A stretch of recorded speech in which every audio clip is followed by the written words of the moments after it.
শেখ হাসিনা দেশের কি অবস্থা করে তারপরে চলে গিয়েছে এ বিষয়ে তো আমরা অনেক সময় অনেক কথা বলি, কিন্তু ডক্টর ইউনূস নিজেই যখন বলেন শেখ হাসিনা পুরো দেশকে ধ্বংস করে দিয়েছেন ডক্টর ইউনূস, তখন অনিবার্যভাবেই ডক্টর ইউনূসকে আমাদেরকে ধন্যবাদ জানাতে হয়। ডক্টর ইউনূস স্যারকে স্যালুট। এই সরকারের কর্তা ব্যক্তিরা আওয়ামী লীগের বিরুদ্ধে, শেখ হাসিনার অপকর্মের বিরুদ্ধে, শেখ ডাইনেস্টির কুকর্মের বিরুদ্ধে যত কথা বলবে আমরা তাদেরকে তত ধন্যবাদ জানাবো এবং আমরা এটা বিশ্বাস করতে চাইব যে আমাদের বিপ্লব তত টেকসই হচ্ছে। আমাদের এই আলোচনাগুলোর উদ্দেশ্য একটাই, যে আওয়ামী লীগকে অবিলম্বে নিষিদ্ধের ব্যবস্থা করা।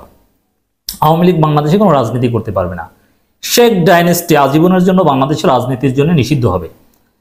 যারা বিডিআর বিদ্রোহের নামে দেশপ্রেমিক সেনাবাহিনীদেরকে হত্যা করেছে, এই সিরিয়াল কিলারের বংশধররা দুই ফ্যাসিবাদের জনক। এক ফ্যাসিবাদী কায়েম করেছিলেন শেখ মুজিব নিজে, আর এক ফ্যাসিবাদ কায়েম করেছেন হাসিনা। অতএব এই শেখ ডাইনেস্টি কোনো রাজনীতি করতে পারবে না।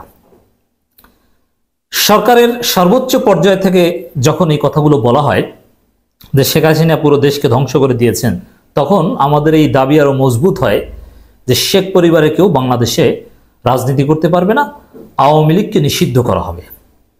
দেখেন কি বলেছে, কত সুন্দর এবং স্পষ্ট বক্তব্য। শেখ হাসিনার স্বৈরাচারী শাসন পুরো দেশকে ধ্বংস করে দিয়েছে বলে মন্তব্য করেছেন অন্তর্বর্তী সরকারের প্রধান উপদেষ্টা নোবেলজয়ী ডক্টর মোহাম্মদ ইউনূস। এখন সেই ধ্বংসের হাত থেকে যদি দেশকে রক্ষা করতে হয়, দেশটাকে যদি পুনর্গঠন করতে হয়, তাহলে নিঃসন্দেহে যারা ধ্বংস করেছে তাদের নিষিদ্ধ করতে হবে, এছাড়া কোনো উপায় নেই। বন্ধু রাষ্ট্রগুলোর প্রতি কৃতজ্ঞতা প্রকাশ করে ডক্টর ইউনূস বলেন বাংলাদেশ বন্ধু রাষ্ট্রের কাছে কৃতজ্ঞ। দেখেন, বাংলাদেশে এখন আর বাংলাদেশের কোনো প্রভু নেই, এখন সবাই বন্ধু। আর হাসিনা যতদিন ক্ষমতা ছিল ততদিন বাংলাদেশের প্রভু স্বামী ছিল ভারত, তারা নিজেরাই স্বীকার করতো স্বামী। আর এখন সবাই বন্ধু। ন্যায্যতার ভিত্তিতে বাংলাদেশের মানুষকে, স্বাধীনতাকে, মূল্যবোধকে সম্মান করে সম্পর্ক রাখতে হবে।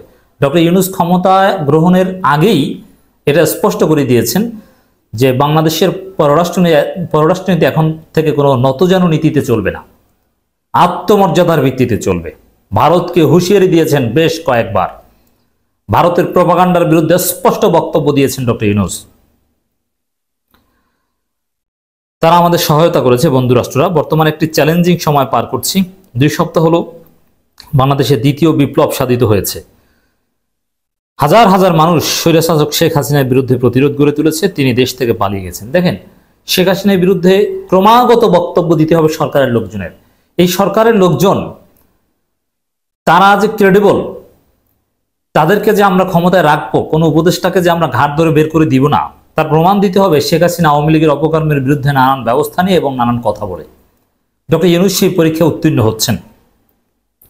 দ্বিতীয় বিপ্লব এটা একটা মুক্তিযুদ্ধ, এই কথাটা ডক্টর ইউনূস যেরকম বারবার বলেন, অন্য সবাইকেও বারবার বলতে হবে। ডক্টর ইউনূসকে অনুসরণ করতে হবে অন্য সবাইকে, আমরা স্মরণ করিয়ে দিচ্ছি। প্রধান উপদেষ্টা বলেন শেখ হাসিনার স্বৈরাচারী শাসন পুরো দেশকে ধ্বংস করে দিয়েছে। ক্ষমতা চিরস্থায়ী করার জন্য বিচার বিভাগ সহ রাষ্ট্রের সমস্ত প্রতিষ্ঠানকে দলীয়করণ করা হয়েছে। কত মানুষকে যে হত্যা করেছে, সাধারণ মানুষ, বিএনপি জামাত হত্যা করেছে, সেটা তো আছেই। কিন্তু আমরা আশ্চর্য যে দেশপ্রেমিক সেনাবাহিনীকে বিডিআর বিদ্রোহের নামে যে হত্যা করা হয়েছে সেটা শেখ হাসিনার নিজের পরিকল্পনায় ঘটেছে, নিজে জড়িত সরাসরি। ছাত্রদের অনুরোধে প্রধান উপদেষ্টা হয়েছেন জানিয়ে ডক্টর ইউনূস বলেন শেখ হাসিনার পতনে যারা সর্বোচ্চ ত্যাগ স্বীকার করেছে তাদের প্রতি শ্রদ্ধা জানাই। আসলে বর্তমান উপদেষ্টা পরিষদে যারা আছেন তাদের মধ্যে আমাদের সবচেয়ে আস্থার জায়গা হচ্ছে ডক্টর মোহাম্মদ ইউনূস।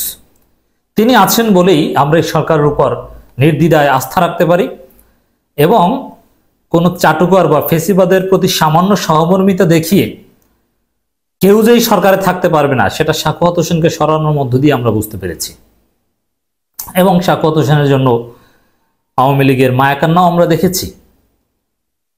তো এখন পর্যন্ত সরকার যেভাবে চালাচ্ছেন, আমাদের পূর্ণ সমর্থন ডক্টর ইউনূসের প্রতি থাকবে। তিনি বিপ্লবের স্পিড বজায় রেখে সরকার পরিচালনা করছেন, নিঃসন্দেহের জন্য তিনি ধন্যবাদের যোগ্য। Doctor ইউনূসকে salute.